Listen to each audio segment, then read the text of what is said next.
uma das culturas mais plantadas da história, e não por causa do uso recreativo. Essa é apenas a ponta do iceberg.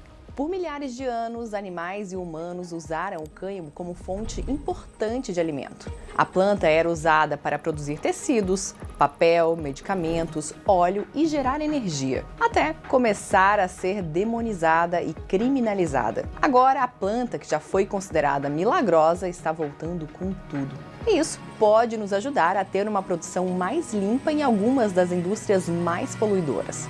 Essa é a história da cannabis e de como ela pode ajudar na luta contra as mudanças climáticas. Primeiro, um pouco de história. Long ago, when these ancient Grecian temples were new, hemp was already old in the service of mankind. O cultivo de cannabis começou há 12 mil anos na China e depois se espalhou por todos os cantos do mundo, por todos os cantos mesmo. Claro, porque se você tinha o cânhamo, você também tinha comida, óleo, roupas e muito mais. You can't tell human history without trade, and you can't tell trade without ships, and you can't tell ships without hemp, because hemp is the only plant that makes possible to cross oceans. Esse é o Stefan Geyer, um dos diretores do Museu do Cânhamo em Berlim.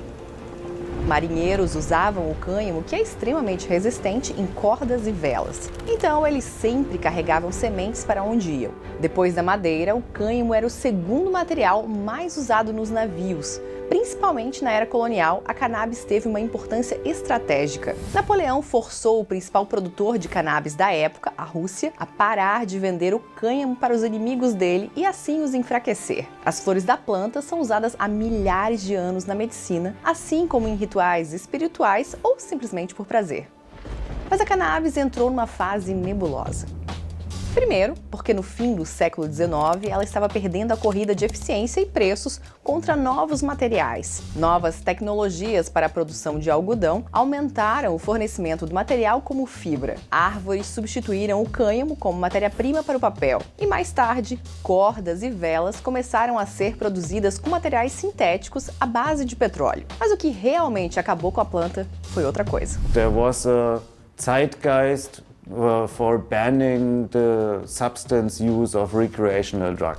So there was this idea we can control the black parts of our society, the Hispanic parts of our society, the gay people, all these non-white conservative religious groups by saying they're using a new drug. Assim, a planta milagrosa tornou-se a planta proibida. A cannabis sativa tem muitas variedades. Algumas ficam mais baixas, mas são muito floridas e ricas na substância psicoativa THC, enquanto outras ficam mais altas e são perfeitas para a produção de fibras. O cânhamo industrial, na verdade, tem baixo teor de THC. Quando a guerra cultural contra a cannabis começou, nenhuma distinção foi feita entre as diferentes variedades da planta. A partir do século XIX, a planta inteira e todas as variedades dela foram banidas no Brasil, no México, na Turquia, na Grécia, no Egito e na África do Sul.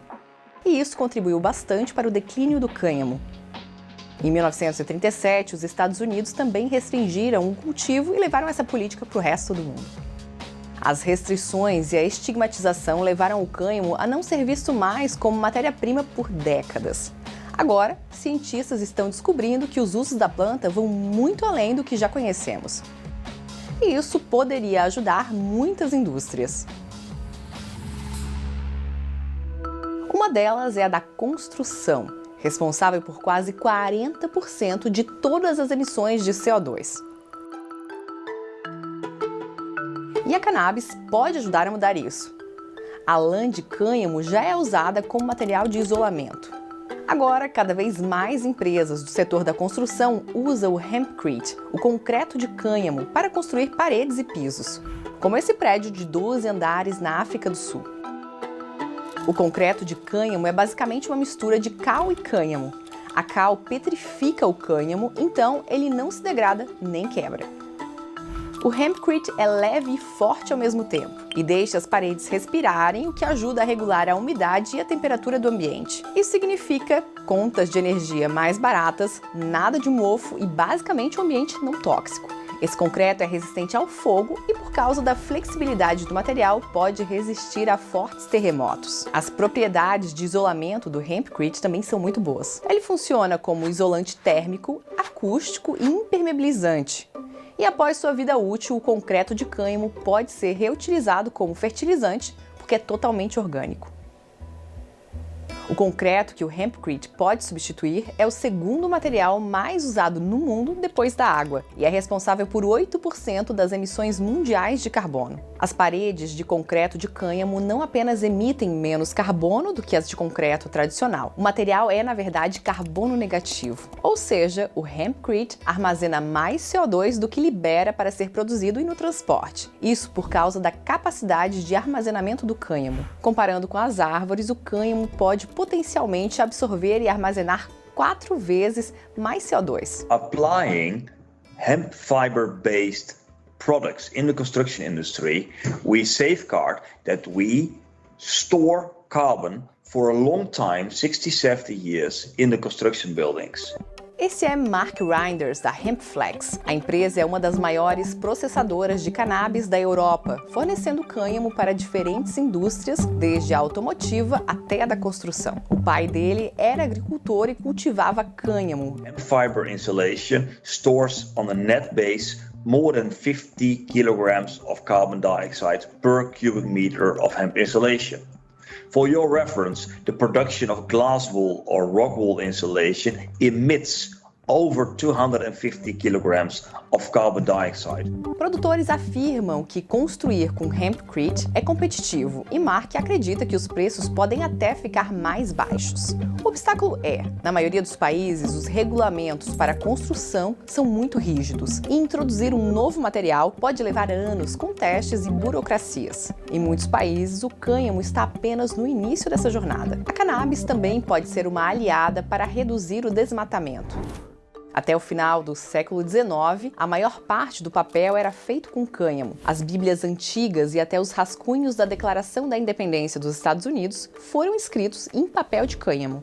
Mas a matéria-prima do papel hoje são as árvores. E essa é uma das indústrias que mais impulsiona o desmatamento. Todos os anos perdemos uma área de floresta do tamanho de Portugal. 15% de todas as árvores cortadas são usadas para fazer papel.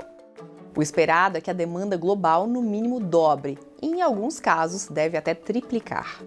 Enquanto estamos perdendo as nossas florestas, algumas empresas estão tentando reintroduzir o cânhamo na produção de papel.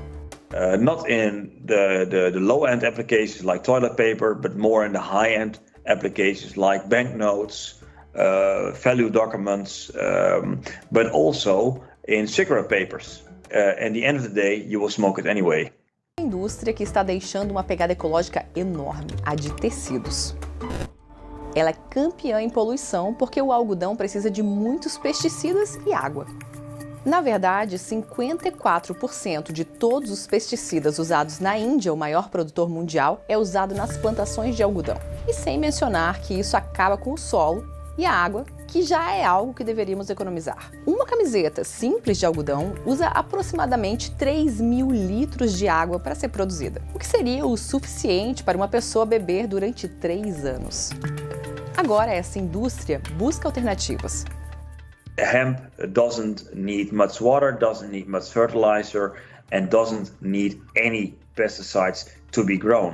1 hectare de cânhamo pode produzir 2,5 vezes mais fibras do que 1 hectare de algodão e pode crescer mais de 5 metros num período de 3 a 5 meses. A fibra de cânhamo não é apenas melhor para o meio ambiente, como também é mais resistente e assim os produtos têxteis podem durar mais.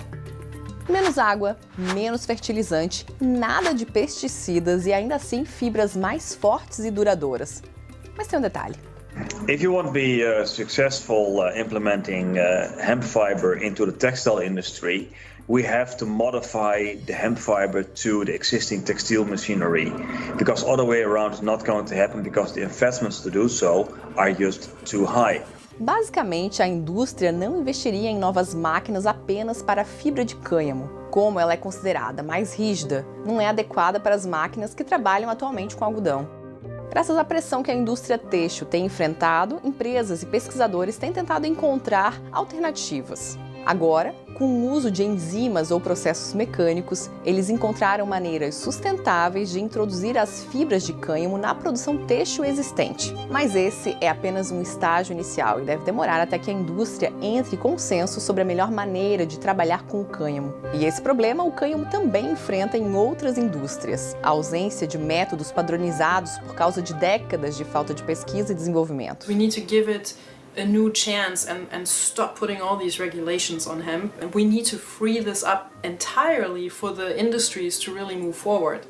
Because if, 0.01% of THC are the little things that prevent somebody in the building industry to get chives or chips and herds for their building material, then this industry has no way of moving forward. Essa é a Maren Krings. Ela dedicou os últimos 6 anos na pesquisa de maneiras com as quais o cânhamo possa ajudar a mitigar a crise climática. Essa pesquisa levou a Maren a 6 continentes e a uma jornada para redescobrir antigas maneiras de imprimir livros com cânhamo em parceria com uma empresa de papel alemã. Afinal, ela não poderia usar outra coisa senão o cânhamo para o livro dela, H is for Hemp. Mas, ao contrário do que você talvez esteja pensando, I did not smoke a lot of weed during my trips, and of course I tried a couple times. assim como a vontade de Maren de experimentar coisas novas, governos de todo o mundo estão lentamente tentando novas abordagens para resolver o segundo problema do cânhamo, as regulamentações rígidas. Da Colômbia à África do Sul, da Tailândia à Argentina, muitos países estão procurando maneiras diferentes de legalizar o cânhamo em suas diversas formas. Em 2018, o cultivo industrial de cânhamo foi legalizado nos Estados Unidos. A União Europeia mencionou o cânhamo como uma contribuição valiosa para alcançar os seus objetivos do Green Deal. Mas os regulamentos ainda são confusos e mudam de país para país. Alguns países, como a Colômbia, definem o cânhamo industrial como qualquer planta de cannabis sativa com níveis de THC de até 1%, enquanto, na União Europeia, o nível de THC permitido é de 0,2% e nos Estados Unidos 0,3%. Essas diferenças, além do fato de a cannabis ainda ser uma substância controlada, assustam os investidores. Mas, contra todas as probabilidades, a demanda global de cânhamo industrial foi calculada com um valor de mercado de 4 bilhões de dólares em 2021 e deve chegar a quase 17 bilhões de dólares até 2030. Se a cannabis com alto teor de THC for legalizada também para fins medicinais e recreativos, espera-se que o valor de mercado atinja 176 bilhões de dólares até 2030. Agora, criar novas cadeias de suprimentos para todos esses setores e garantir que seja economicamente viável será outro grande desafio. Hammered it down into humanity's head that this is an illegal and massively bad plant. Now we have to unlearn all of these lies and all of this misconception about the plant. And it will take a lot of effort. When we end the prohibition of marijuana, then there will be thousands of new companies that start a natural resource business. And the future of hemp is green. I'm not saying hemp is the only solution. I do believe we need to do way more than only grow hemp to fight the climate change. E nós nem falamos sobre os usos nutricionais e medicinais da planta. À medida em que a pesquisa científica aumenta, podemos começar a ouvir mais sobre usos inesperados da planta, como a possibilidade de ser usada como supercondutor em baterias de veículos elétricos, como biocombustível ou até como superalimento. Você já conhecia todas essas vantagens da cannabis? Já sabia que ela pode ser uma aliada na luta contra as